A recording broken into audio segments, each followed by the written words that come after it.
You've already put a lot of planning into your project. The next step is to plan for what could go wrong, because you know something will. Instead of asking for an adrenaline rush, why not identify what could go wrong so you can plan ahead for dealing with issues? Let's start with risks you're aware of. They're called known unknowns. Things like weather delays or resources being unavailable. Let's look at some examples of things that can introduce risk to projects. Technology. It might cost more than you expect, not work the way it's supposed to, or not show up when you need it. A widely dispersed project team can increase risk. You could have delays due to time zone differences, miscommunication from different languages or cultures, or lack of teamwork because remote team members haven't developed effective working relationships. Lack of detail, like specifics on deliverables, due dates, or who will work on your project, can lead to all sorts of problems. Limited options, like people with rare skills, increase risk because you don't have easy alternatives to apply if a problem arises. Work with everyone on your team to identify risks.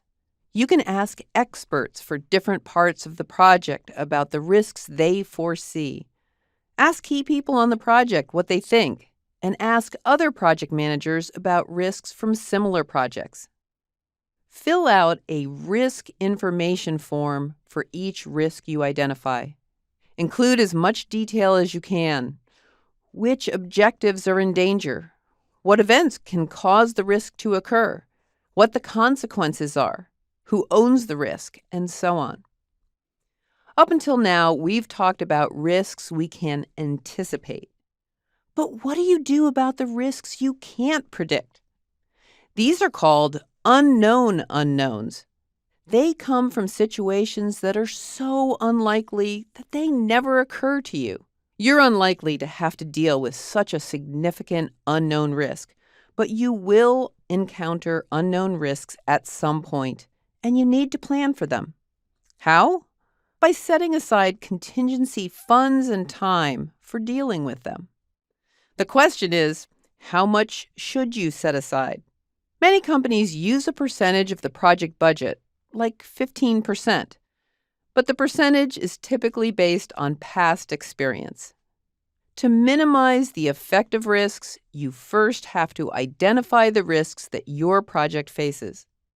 Try to identify several risks that the hospital scheduling project might face. For an extra challenge, use the risk information form in the exercise files to document the risks.